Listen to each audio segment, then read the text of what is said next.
One arm, one mission, one movement. How Gary Guller is making others greater.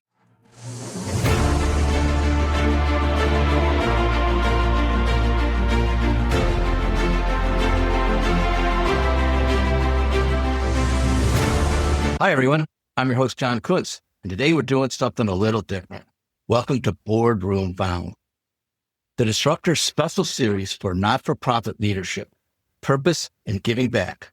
For those who are new to our show, the Disruptor series is your blueprint for groundbreaking innovation. We started the podcast in December of 2022.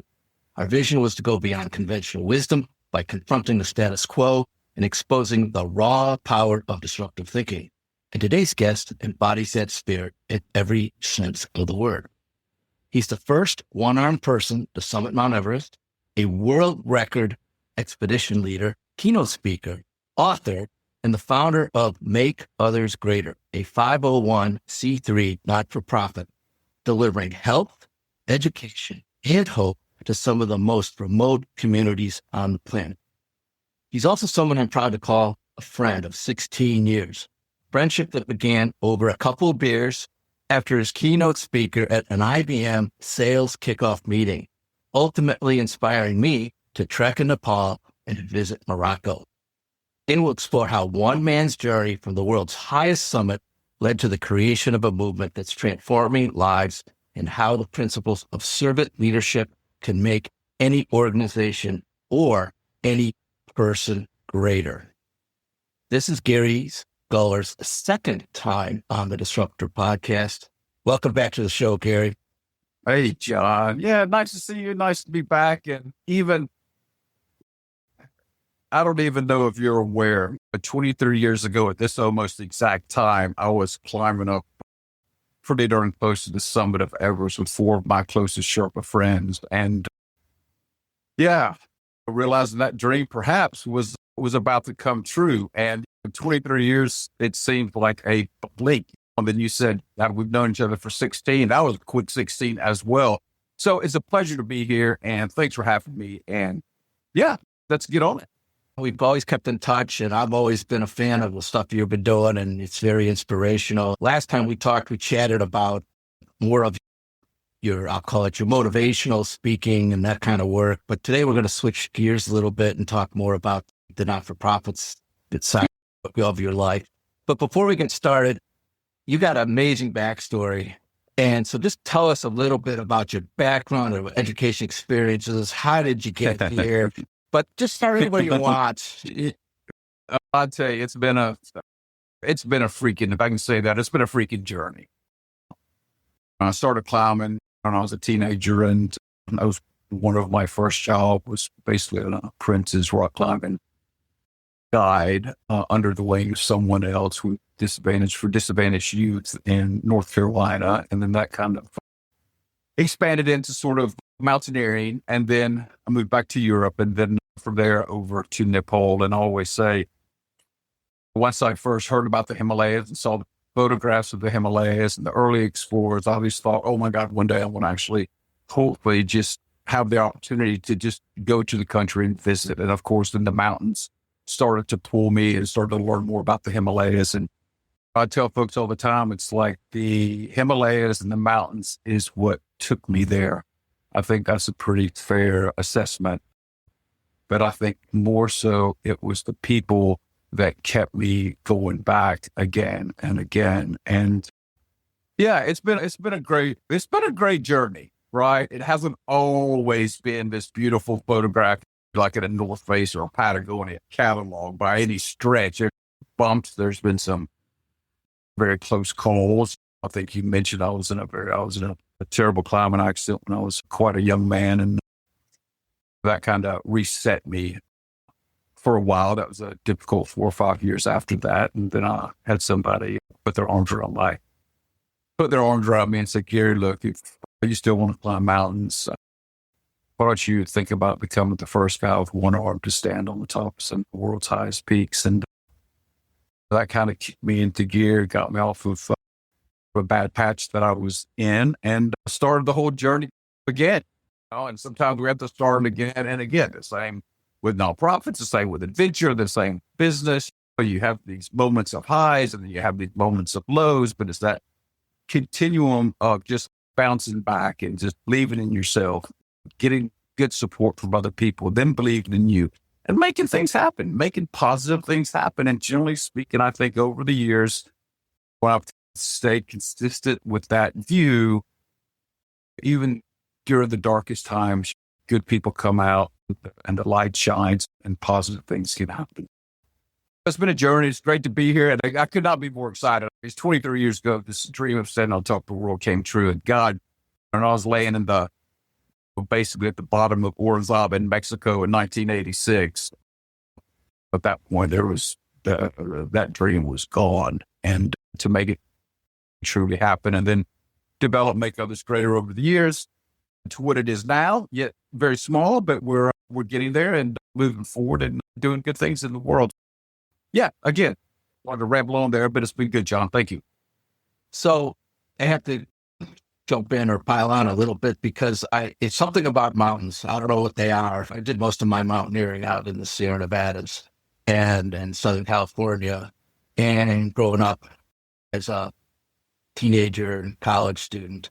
And if they draw you in, I don't know if they speak to you subconsciously, but I don't know if it's just the challenge of working with the mountain or the environment, but I don't know. To me, mountain, I wouldn't have become a geologist if it wasn't for mountains. Which would then became an IBM employee for 40 years.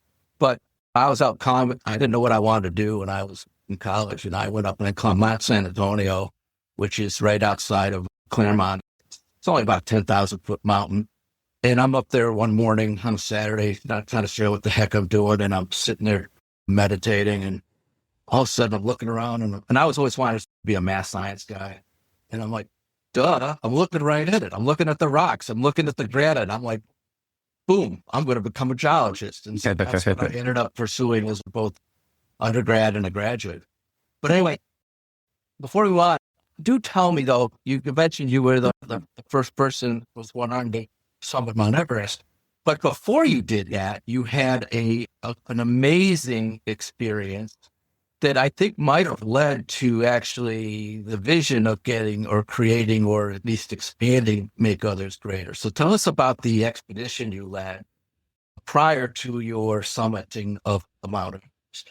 Yeah, I feel very blessed for that. Perhaps I've got to say it's right up there with standing on top of the world. That was a very long dream, but yeah, I was fortunate. I built that whole expedition from the ground up, and not just, it wasn't ever really just about this guy with one arm standing on top of the world. We took the largest cross disability, and I think the most diverse team, people from all walks of life. Some had never been on a camping trip before. Some had never been out of their state, out of the country before.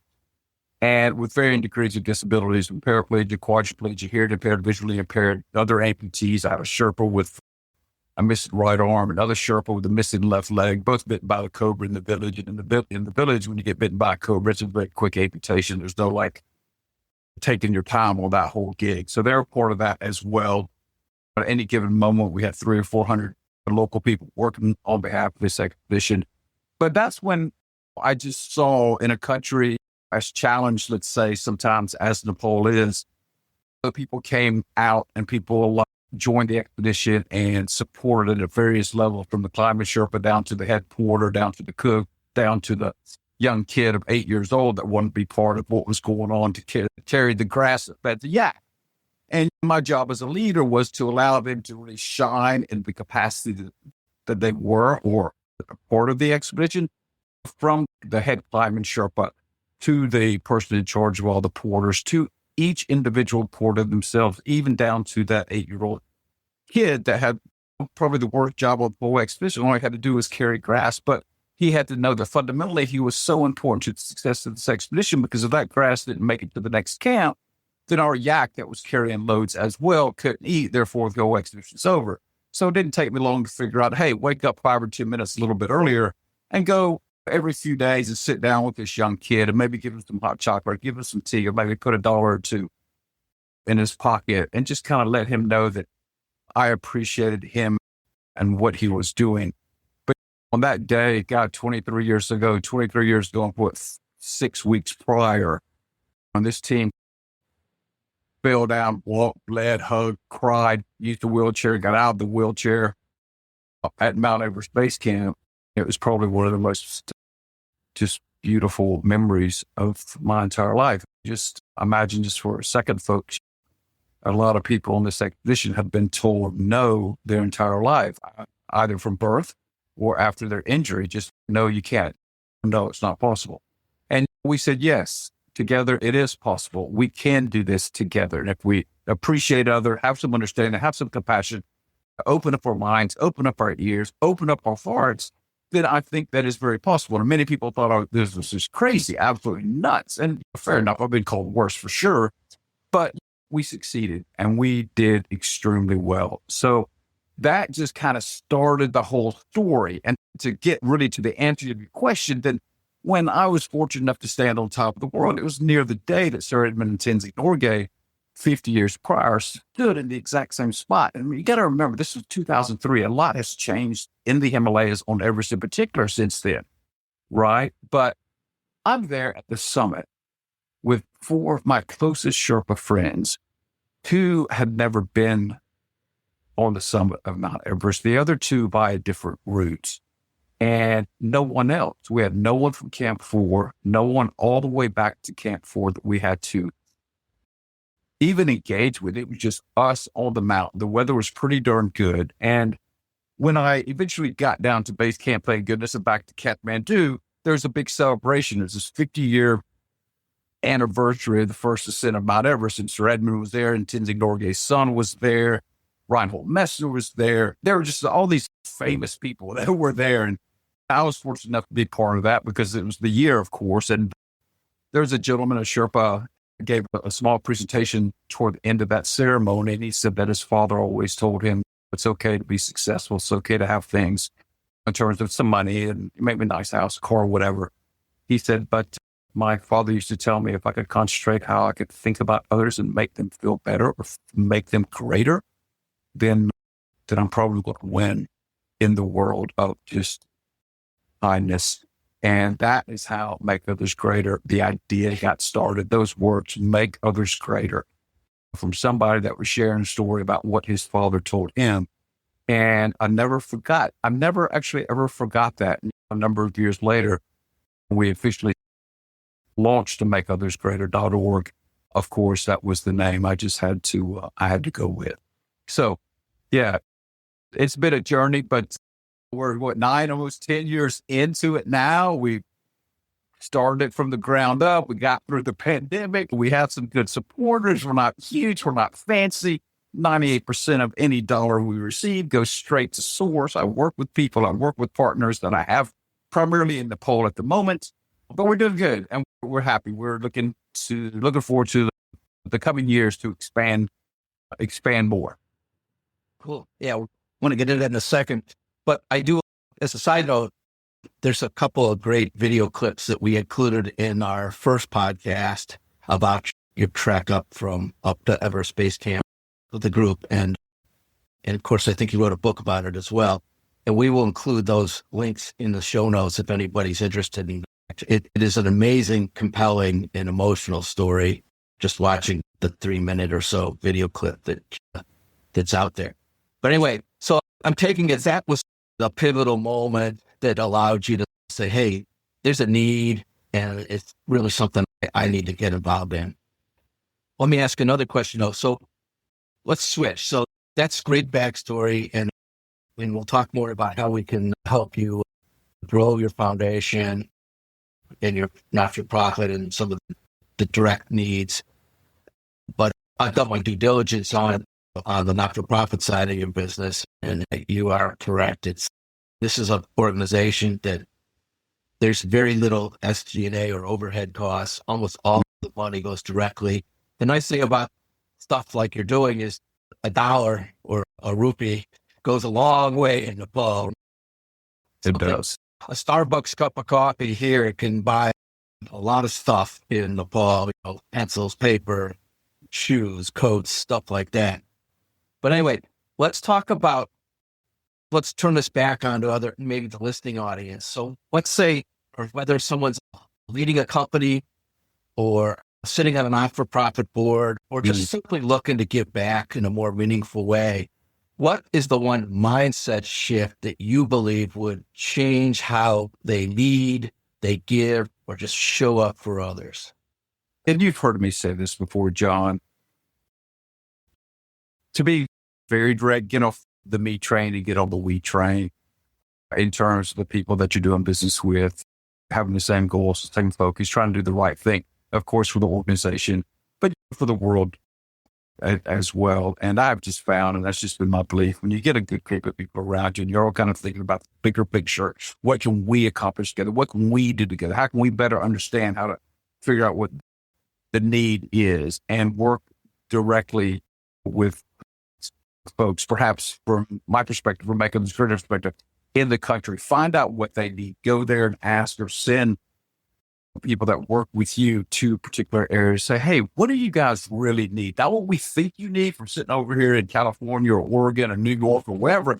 What is really needed there? Is the down jacket for some of the kids to use in the wintertime? Is it 1,500 meters of pipe to improve the water supply? Or is it basic shoes, or is it sandals, or an umbrella for the monsoon season, or things like Band-Aids, or as you said earlier, John, things like pencils, papers, rucksacks, socks, and areas and the remote communities, sometimes these very basic things that we just have dozens of, they may have one or two pairs, if that.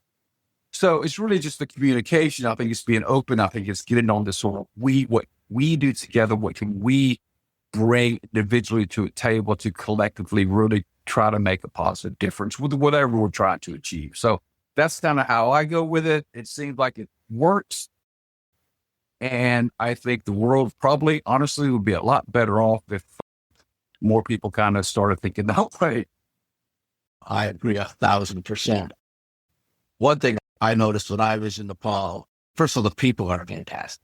They're just, I don't know, they're hard workers. They live on nothing. Either they don't know what they don't know, but at the same time, they're super willing to help.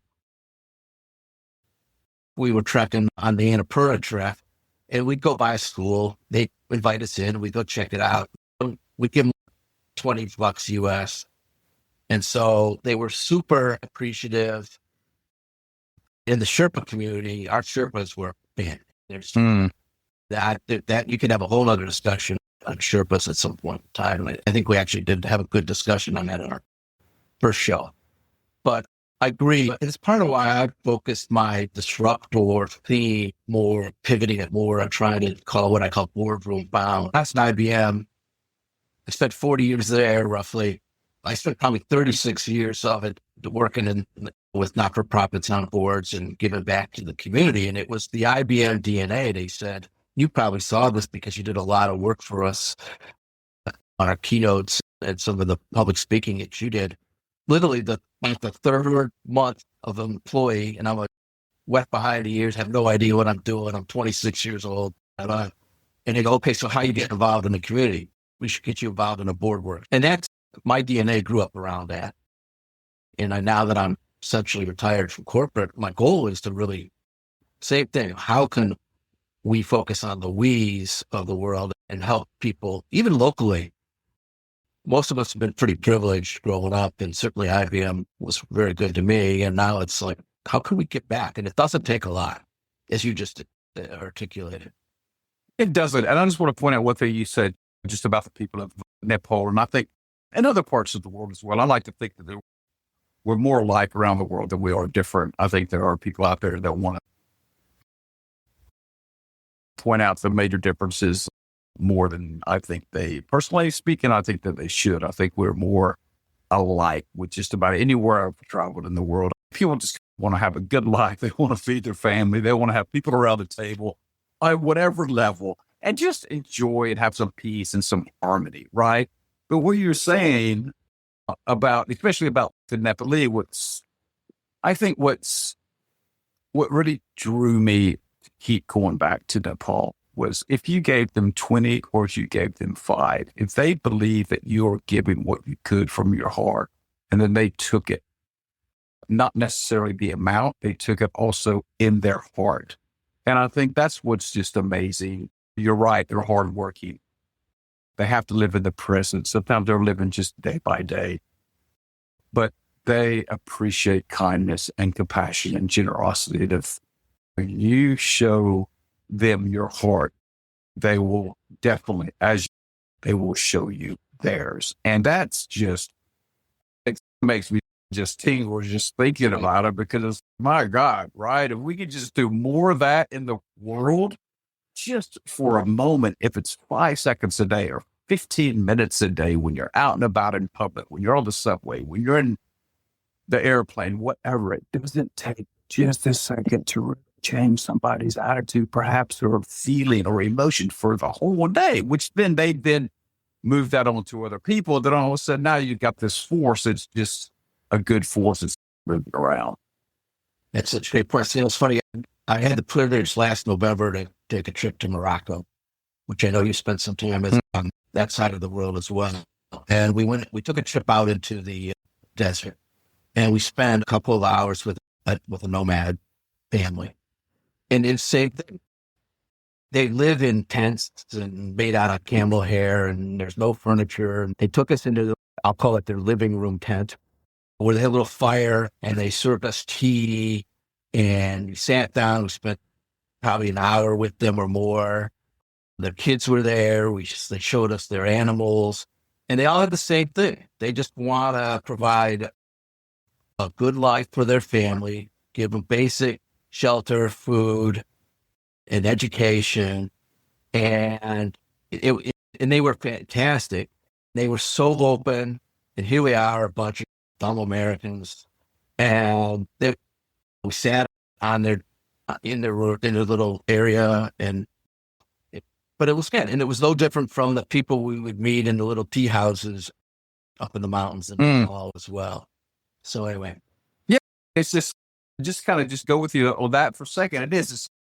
If you're just thinking about it, you're meeting somebody very early on. You've known them for a very short amount of time, and if you really think about it, and then they're welcoming you into their house, right? So you're going down the trail, or you're in the Sahara, or up in the mountains in Morocco, and they from their heart, there's no angle there, right? They really want you to come in and experience their life just for a short amount of time, and there's a lot of just satisfaction for everybody when that happens, because that's just reminds me, it's like kind of how small we are in this massive universe that just goes beyond me, right? But those little moments in time where it's like this little blip on the radar, to where it's just life changing. It's just absolutely life changing. it is. It absolutely is. And it is, as you said, you realize that you're from worlds apart, but at the same time, we have basically the same desires, same needs. Yes. So it's pretty cool. And I really think if people can get out and see that, or research it and get out of their little bubbles in their communities, they'll quickly realize how like you said, we're really different, but at the same time, we're very similar. Anyway, Gary, you've summited Everest. You've led world record expeditions. You now build a global humanitarian movement, all with one arm, and a philosophy that puts others first. What does the future of Make Others Greater look like, and how can people listening today be part? A great question. And just a few weeks ago, we brought in a medical team in Kathmandu, and along with that, we brought in more than 50 children without parents, ranging from 18 months to got over 16. And some of them had never, ever seen a doctor. So the doctor and the team of nurses provided an annual exam, a nourishment check. I think they did some blood work with some of them, checked them all out. A great way to get involved. If you want almost in real time what we're actually doing at the present moment, it's probably quicker and it's more cost effective for us. Because as John was saying earlier, and I've said before, look, we're not huge, we're not fancy, we have no salaries. We try to cover all the cost. in the best possible way that we can. So I tend to use Instagram for putting sort of live updates, actually what we're doing, what we're thinking about, what we achieve, and showing video clips or images of that really truly happening. So that's a quick way to find out, okay, what did we do last week? What did we do last month? And I probably will mention, hey, next month we're looking at this, but you can go back over the last couple of years and see everything that we've achieved with a lot of really great people that's been on board, along with the people that kind of support us financially as well. The makeothersgreater.org, the website, of course, which any contribution, again, as John was saying, goes quite a long way. Like I said, I think it's right around 97, 98%. The other 2 or 3% is basically just bank fees and whatever, donation, credit card charges. But pretty much everything goes direct to source. And I work very, very closely with a very good team that I have in Nepal and also dotted around the world that I know very well. And I know if I say, I need you to go to this village, I need you to find out what is needed quickly that we can do as an organization, that they provide really good information for me. So please, follow us on Instagram, Make Others Greater, or go to the website, which, by the way, in the coming weeks, that's going to be revamped. We're going to give it a bit of a facelift. I've got somebody that's in that world that's going to spend some time with me to make it just more media, more in depth, which we're excited about that. And just look and see. Like I said, we don't ask for a lot, $20, $50, $100. Some people are generous and they give quite a bit more, but we put it to use pretty quickly. We don't sit on a whole lot of anything. We make it happen. And when I get a call or I get an email and say, hey, like I said, this pipe, we need the villagers and the kids are getting sick in the villages, and the pipe that's moving the water from the top of the mountains no longer clean, hasn't been changed in over 20 years. What can we do? And within a few weeks, we had almost 1,500 meters up there, and the village got involved. The kids, everybody got involved, reinstalling this new pipe in the very top of the source, the top of the mountain where the water was coming from. And it's still going, everybody's definitely feeling better. So it's like these little things, sometimes directly, we can't see them like out our front door here in America or Europe, but it's just knowing that on a very small scale, anyone can make a positive difference. And I've said this 1,000 times, for one person, one child at a time. And that's all we're asking. We're not asking for any big long-term commitment, a big financial hit, just something. Because the monsoon's coming soon. We have a lot of kids that need rain jackets, umbrellas, some sandals, so little feet don't get all messed up, walk around in the water. Then all of a sudden, the autumn season will come and school season will start again. And that's where we like to supply pencils, books, knapsacks, warm clothes. They can hike to school and carry their books. And then we try to reuse those again next year for the younger kids coming up. So just keep in touch, reach out to me personally, reach out to really anyone. But follow us on Instagram or just have a peek at the website. But Instagram it's definitely the easiest way to see exactly what we're doing at any given moment. I try to keep that updated as much as I possibly can. So yes, it's appreciated. Awesome. So of course, we'll include all of those links to the various socials and websites in the show notes, plus a couple maybe other surprises that Gary sent me the other night that were amazing. The picture, the video of the school kids in their uniforms laying the pipe was took me a while to figure out what they were doing, but it was really amazing. And I had some of the pictures of some of the stuff you sent them is incredible. It's aspartame because I have donated to your organization. And every time I do, you send me a picture of here's what we're working on. And it is really for a sort of a bootstrapped organization. It does a lot of good. Yeah. But anyway, this has been an amazingly rich conversation, Gary, and I really appreciate it. And I hope the folks that are listening will take some time to dig into what you're doing in a little more detail. Obviously, if they need a keynote speaker, a motivational speaker, that helps also fund this charity as well. Yes, it surely does help for sure. I've never had kids, and I'm going to say this in a very jokey way. My friend Nimadawa Sherpa used to say to me, he's Gary, money come in one way, it go out maybe 50 different ways. And I'm like, okay, now I understand that, right? So sometimes a keynote speaker helps me distribute even some more money to the children I don't have, but obviously I'm very much connected to through just various good people around that tell them what's needed. So yeah, good stuff. Sounds awesome. All right. I'm not sure you say anything more, but before we wrap it up, I always like to give the guest the last words. So if there's anything you'd like to say at party, the floor is yours. Oh, right on. No, I appreciate that. Just go back where we were talking about earlier about just, follow us on Instagram. It's Make Others Greater, very easy to find. And you'll see the images of the kids and the smiles and all the good things that we're doing. And of course, I've said it a million times, none of it could happen if it wasn't for our supporters in many different ways. And it's one child, one person at a time. We just do our level best. And that's really what we do. We do our level best to make a positive difference to those perhaps that don't have access sometimes to very basic things: Band-Aid, pencils, shoes, umbrellas, medicine.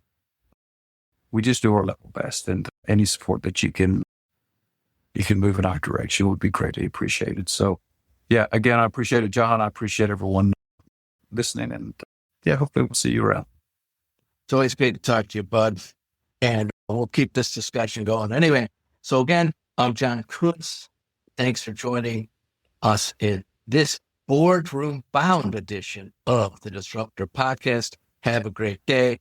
Namaste. Namaste.